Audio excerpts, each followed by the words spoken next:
तो चलिए आज शुरू करते हैं। आज फिर से आ गए हैं टॉप 10 हिस्ट्री के टॉप 10 क्वेश्चन जो बीपीएससी टीयर 4 में पूछे जा सकते हैं, यानी पूछे जा सकते हैं मतलब मोस्ट इंपॉर्टेंट क्वेश्चन हम लेके आए हैं आप सभी के लिए बीपीएससी टीयर 4 में पूछे जाने वाले इंपॉर्टेंट क्वेश्चन। तो सबसे पहले क्वेश्चन की अगर बात की जाए तो देखिए यहाँ पर सबसे पहले क्वेश्चन में क्या कहा जा रहा है कि 1918 में मोंटफोर्ड सुधार पर कांग्रेस ने एक महत्वपूर्ण रुख अपनाया, जिसके कारण पुराने उदारवादी अवशेष सप्रू, जयकर और चिंतामणि टूट गए, जिन्होंने गठन किया।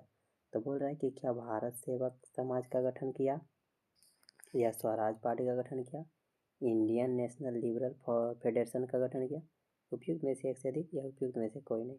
तो आपको बता देते कि ये जो पार्टी का गठन किया गया था इन सबों के द्वारा, यानी कि सप्रू, जयकर और चिंतामणि के द्वारा, उस पार्टी का नाम था Indian national liberal federation. Indian national liberal federation, इसके पार्टी का नाम था इंडियन नेशनल लिबरल फेडरेशन, जिसको हम हिंदी में कह दे तो इसको कहा जाता है भारतीय उदार संघ। यानी कि इसकी स्थापना अलग होने के बाद इसकी स्थापना की गई थी, यानी कि इंडियन नेशनल लिबरल फेडरेशन की स्थापना हिंदी में भारतीय उदार संघ की स्थापना तो कब की गई थी? 1919 में। चलिए अगले क्वेश्चन की अगर बात की जाए तो कहा गया कि ऑल इंडिया हरिजन संघ की स्थापना 1932 में किसके द्वारा की गई थी? ऑल इंडिया हरिजन संघ की स्थापना 1932 में किसके द्वारा की गई थी? क्या वो जगजीवन राम या महात्मा गांधी या डॉक्टर अंबेडकर? तो इसकी स्थापना जो की गई थी महात्मा गांधी के द्वारा की गई थी।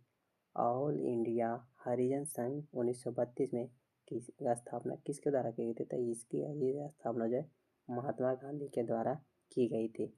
चलिए ठीक है दोस्तों, अब इसके अगले क्वेश्चन की अगर हम बात करें तो क्या होगा? अब अगला क्वेश्चन लाते हैं। अगला क्वेश्चन है भगत सिंह का जन्म कहाँ हुआ था? भगत सिंह का जन्म कहाँ हुआ था? क्या बांगा गांव में हुआ था, सूरजपुर में हुआ था, सलोना गांव में हुआ था या उपयुक्त में से एक से अधिक या उपयुक्त में से कोई? तो इसका आंसर अगर आप लोग को पता है तो बताइए, अगर कमेंट में, अगर नहीं पता है तो बताते हैं। इसका आंसर होगा बांगा गांव। अगर बात की जाए कि भगत सिंह का जन्म जो बांगा गांव है, तो बांगा गांव अभी कहाँ पड़ता है? तो इसके बारे में अगर हम बात करें तो ये जो है अभी पाकिस्तान में पड़ता है। कहाँ पड़ता है? पाकिस्तान में पड़ता है। यानी कि भगत सिंह का जन्म जो है पाकिस्तान के एक इलाके बांगा गांव है, पाकिस्तान का एक गांव है लायलपुर के बांगा गांव में हुआ था भगत सिंह का जन्म। कब हुआ था? तो 27 सितंबर 1907 को हुआ था भगत सिंह का जन्म। बांगा गांव जो अभी पाकिस्तान में पड़ता है, लायलपुर के बांगा गांव में हुआ था। 27 सितंबर 1907 को हुआ था। अब अगर अगले क्वेश्चन की बात की जाए तो कहा गया कि दूसरी शताब्दी के आसपास रचित संस्कृत के शिलालेख के अनुसार सुदर्शन झील एक कृत्रिम जलाशय की मरम्मत किसने की थी?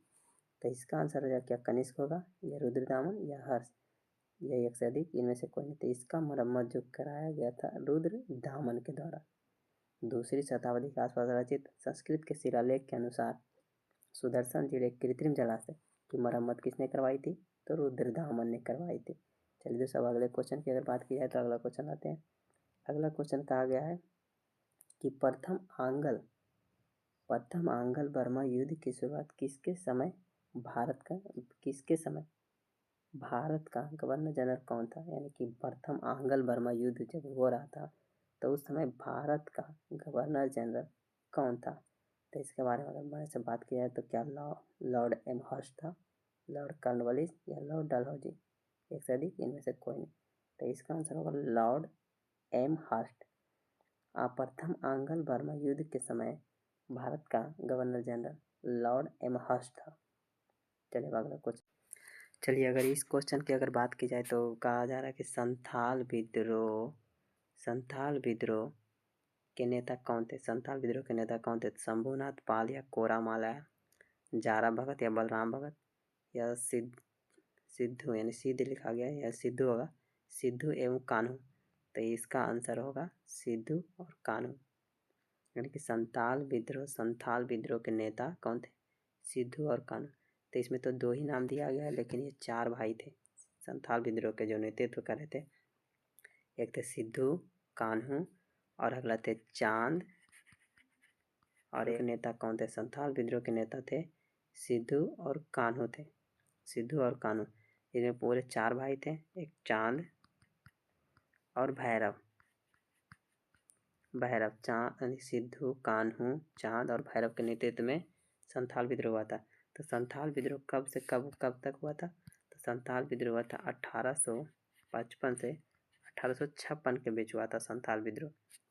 चलिए अब इस क्वेश्चन के बारे में और भी डिटेल जान। अब इसके अगले क्वेश्चन, अगला क्वेश्चन में कहा जा रहा है कि बिंबिसार किस राजवंश का शासक था? क्या हर्यक राजवंश का था, नंद राजवंश का, या मौर्य राजवंश का? ये उपयुक्त में से इनमें से कोई नहीं। तो इसका राइट आंसर हो जाएगा हर्यक राजवंश। बिंबिसार जो था हर्यक राजवंश का शासक था। बिंबिसार किस राजवंश का शासक था? हर्यक राजवंश का शासक था। तो कह रहा है कि इसका शासनकाल कितने था? इसका शासनकाल 544 ईसा पूर्व से लेकर 492 ईसा पूर्व तक बिंबिसार का शासनकाल था। चलिए अगले क्वेश्चन की बात। चलिए अगर इस क्वेश्चन की बात की जाए तो कहा जा रहा है कि बुद्ध के गिरि त्याग के उपरांत उसके गुरु कौन थे? बुद्ध के गिरि त्याग के उपरांत उनके गुरु कौन थे? क्या अलार कलाम और नागार्जुन थे, आनंद अशोक घोष, अलार कलाम और रुद्रक रामपुत्र थे? इनमें से कोई नहीं। तो इस क्वेश्चन की अगर बात की जाए तो कहा गया बुद्ध के गिरि त्याग के उपरांत उनके गुरु कौन थे? तो उनको गुरु थे अलार कलाम और रुद्रक रामपुत्र। कौन थे? अलार कलाम और रुद्रक रामपुत्र थे। अब बात की जाती है कि बुद्ध जो है अपना घर कब छोड़े थे? तो 29 वर्ष की आयु में। कब छोड़े थे? 29 वर्ष की आयु में उन्हें अपना घर छोड़ दिया था। चलिए अगले, दिल्ली के किस सल्तनत को लाख बख्श कहा जाता था?